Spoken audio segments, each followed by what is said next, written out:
All right, so the year is 2021. Can we call it 2020.5? 2020.5. Can we just do that for now? Why, you don't think it's 2021? I mean, did you see what's happening? Well, just 2020.5. Hey, this is the year of Mad Max. Did you know? What does that mean? 2021, the movie. Oh, really? Yeah. They thought that this would be the. Yeah. They're not wrong. Not that far off. No, it's like way far off. Oh, it's true. Fine. But still, we're in a pretty crazy place in this day and time. I feel like we're gonna be stuck in 2020 like for a long time. 2020.5, you mean? We're gonna be stuck in 2020.5? Okay. But like it's gonna be 2022, it's like 2020.3. Yeah. The 2020s is gonna be a long decade, I think. So, in this day and age, online dating has taken on a new meaning during the pandemic and lockdown. A lot of people who are single out there have no options other than to date through hookup apps and stuff like that. And if you remember, in the beginning of these hookup apps, a lot of people were very dismissive towards the idea that these would actually work. A lot of people thought they were just, short-term relationship, little like flings. Tinder? Like Tinder, yeah, things like that. And there was no real hope for people finding genuine love, And this is like probably going back like almost 15, 20 years ago now, I feel like. With the Embarrassing back in the day. Yeah, it was like if you're on a social... Like eHarmony? Come on. Yes, eHarmony, exactly. So if you're on one of these sites, it's kind of like, oh, you won't be able to find love. If you can't find it in real life, you're not going to find it online. And if you do find anything online, all creatures. It's not going to last. But say that about friendships too. Really? Like, oh, friends that you have online are not your real friends. True. I mean, I do. Who makes up these rules? It's so stupid. I think it's the unknowing, and it's the fear of something new. I would like to tell you that I was really close to my video game, and we were like fucking homies. You know what I mean? Like on GTA, I had an awesome person or your girlfriend. video game? No, like the Like bot. video game friend. Oh, like an AI? You just proved the point because you guys aren't friends anymore. That's because I don't sign on. You ghosted them. You did. All right, so according to surveys, and this is in the Swiss, this is in Geneva. They got good cheese there, dude. You got cheese or teas? Isn't it? Cheese. Swiss cheese. He walked out of a restaurant. And chocolate. Why? Why'd you walk out? So like everywhere I go, I want to eat what like they're known for. Yeah. So when we were in Switzerland, they're known for their cheese fondue. So I'm like, well, I have to get cheese fondue. Found a place. I opened the door and I almost threw up immediately. No? Yeah. Wait, why? So it just like, like when it's a really cold place, everyone always counters it with like the most extreme amount of like heaters. So you could take off like your 3 coats or whatever. That's true. Why do they do that? I don't know. So it's like super fucking hot. And then the cheese just smelled like, Extra pungent, like feet, extra cheesy. Like athlete's foot. So when I opened the door, I don't even know. It just smelled so crazy. I'm like, oh fuck, I don't think I can eat here. Damn, you can't handle the European, cheese. like cheese though, they have a special scent. Like it's different. Yeah. Stinky tofu. I was gonna say, you walked out of there and you're like, give me some stinky tofu instead. Yes, but I How did couldn't. you react to that? The fact that he wanted to walk out first, I was okay with it. But he wanted to walk out first and I'm like, oh fuck, I guess maybe it hasn't hit me yet. So I'm like, let's go. Because he usually can smell worse things than anybody here. Remember? Yeah. Yeah. Yeah, so I was like, fuck, why am I gonna gamble here? Like, I'm gonna leave before it hits me. Oh shit. Bro. That's Damn. crazy. Damn, you almost threw up from a restaurant. That's crazy. From walking in, you didn't even eat anything yet. I didn't even get to the main restaurant. You know places with like bad weather, they have like the front door and another door? You were in like the hallway? Yeah, in the hallway I walked in and I'm like, oh fuck. Damn. Bad. Should have opened the second door just to see what would happen. I couldn't. He would be. I wasn't brave enough that day. All right, so back to the study. It is being found that there are no differences between couples who initiate through dating apps and those initiated elsewhere regarding relationship and life satisfaction. Oh, cool. Yeah, which is very to surprise of a lot of you call it psychologists and Why would it be so surprising? I don't know. I feel like there's a stigma because the previous thought was online isn't real, so you're not talking to a real person. Like energies in front of you or But even if you met someone online and you started dating in person, there's still a stigma behind like where you met. That's Oh, true. you met online? Now it's different, right? But I always saw it as like, if you can okay, like before dating online, like where did we go as teens? Like we went to the mall, or like it was a friend of a friend, or like, and then you had to like kind of present yourself and then go out, right? So your chances and how much time you have is so low. So like if you wanted to date maybe outside of your race or try something different outside of your community, you couldn't do it because having access to maybe I don't know, like you're from the valley and you want to surf a girl or whatever, right? Like it's so limited. But now you can just be in your boxers and just fucking hit them up, and then you have like hella choices.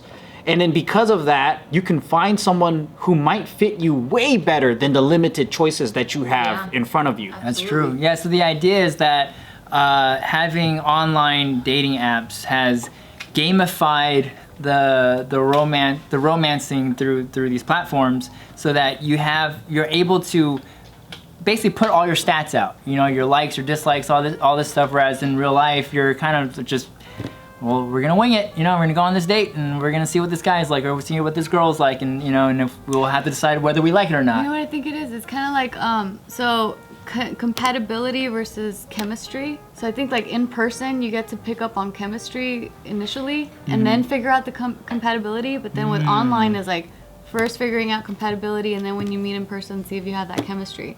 Oh, that's a really good way to break it down. That's actually better. Yeah. I like the way you just broke that You down. just waste so much time. I think the stigma comes from before. Like if you were to do online dating before, like eHarmony or whatever back then, it would be like people who are desperate, who this is their last defense, right? But now it's like on apps, everybody's doing it whether or not like they're desperate or not. It's just modern world. It's just like, every single person is on the app if you're single. Yeah, before it was like when there was a stigma, like, oh, you met them on eHarmony? So where do you meet chicks? At the bar? I'm like, what? Isn't the bar worse? Because it's like you're putting your best But foot. then you can put up the front of like, oh, I'm at the bar to hang out with my friends. If you're on eHarmony, it was like, you're on eHarmony to find somebody. Yeah, but then at least like all your stats are they're matching you based off hopefully honest answers. Yeah. Versus at the bar, it's like playing Russian roulette. You might meet someone cool or someone. It's also dark. It's dark, yeah. You're throwing alcohol into the mix. Yeah, alcohol. That's true.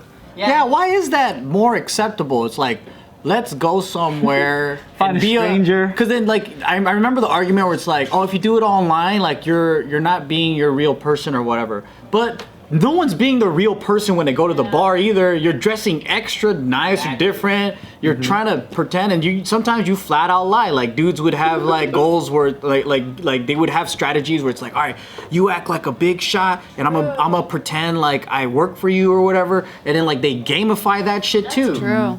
You can be just as phony in person as you are online. Yeah. It's like, I'm gonna pretend like I'm a Japanese billionaire. Let's rent our buddy's car, like, and then you can like be my servant, and then like we'll go up to these girls, and like there's like guys that fucking do shit like that too. So it's like if I've heard of strategy that blew my mind, because I was like, you guys are that fucking low, you can't just say what's up, but it works. Oh, it no. grabs the attention of people because I'm like, what the fuck? This is actually like they want to hang out because they were attracting a certain type. You know what I mean? They're not attracting like Quality. right. It's different kind of. They want clout, right? But I feel like if you've been that way in real life, you're still that way online. Yep. Now, yeah. So you can't really make this blanket statement of like one is fake and one is real. True. That's true. Yeah. And then another interesting finding is that people finding love through dating apps have shown stronger fertility desires and intentions than those who found their partners offline.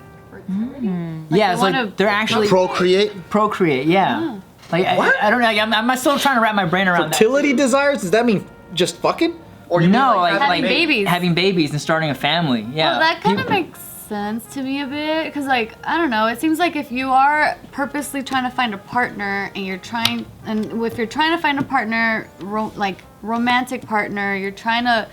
Most people, the next step after marriage is to have a baby. So then if people are meeting in person and it's like, oh, I wasn't really looking for a partner, but oh shit, we're together. Like, who knows where this is gonna lead? And maybe they don't really want to have kids.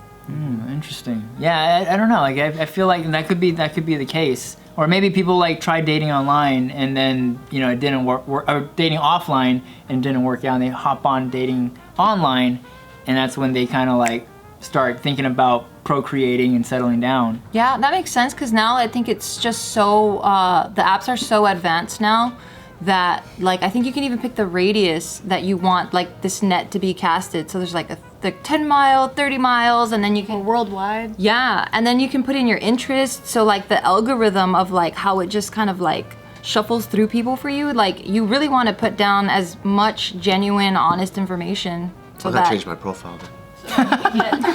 so that you can get quality candidates, I suppose, right? Because if you're just bullshitting, then you don't really put that much effort into it. I mean, well, also, I feel like the people that are on dating sites, like what you just said, you have to put in like your most vulnerable, like truest self of yourself. Like you have to know yourself really well to even do that step. And then once you get to know yourself, that's how you attract a partner that complements you very well. And then I think that's why those algorithms work. Like the more info you put in, it's because you know yourself better, and that's how they can actually find compatibility. Yeah. Interesting. I was just thinking how most guys are probably like, how can I get pussy? Which picture is gonna get me that ass? Perhaps. I bet that's how a lot of dudes are just gamifying it. And finally, to end this video on, the last interesting find that they came across was that higher educated women were getting with lower educated men. So true. Online versus offline. It's not that It is true, see? Why is that? I don't know. Well, okay, people here's are my saying theory. the apps are photo-based prioritization. So the hotter they are, the dumber they So are. like a lot of it's like kind of like just the way they look in these photos attract higher educated women to lower educated men for some reason. Because lower educated men tend to focus on their looks more. That's what it kind of sounds like. Yeah, I don't know. What do you think? Yeah, I was thinking like, Interesting. if you've gone to these top tier universities, some of the girls can be very pretty, and you see their choices of guys and they don't have much, and vice versa. So if you think about it, right, rich smart dudes, the stereotype is they want bimbos. Smart successful women, they also want bimbos. They want bimbas. Why the fuck would they want an ugly nerd? For girls, it should be bimbas. For guys, Bimbo. Ugly nerds don't want ugly nerds. That's true. Bro, Ugly nerds want hot nerds. That's true. I can see where you're You know going. what I mean? Like everybody wants to date physically attractive, right? So like, doesn't matter what the education is. That's what I think. It's makes like, sense. yeah, she's highly educated. Why is she getting with this dumb fuck? Cause he looks fucking good. Maybe.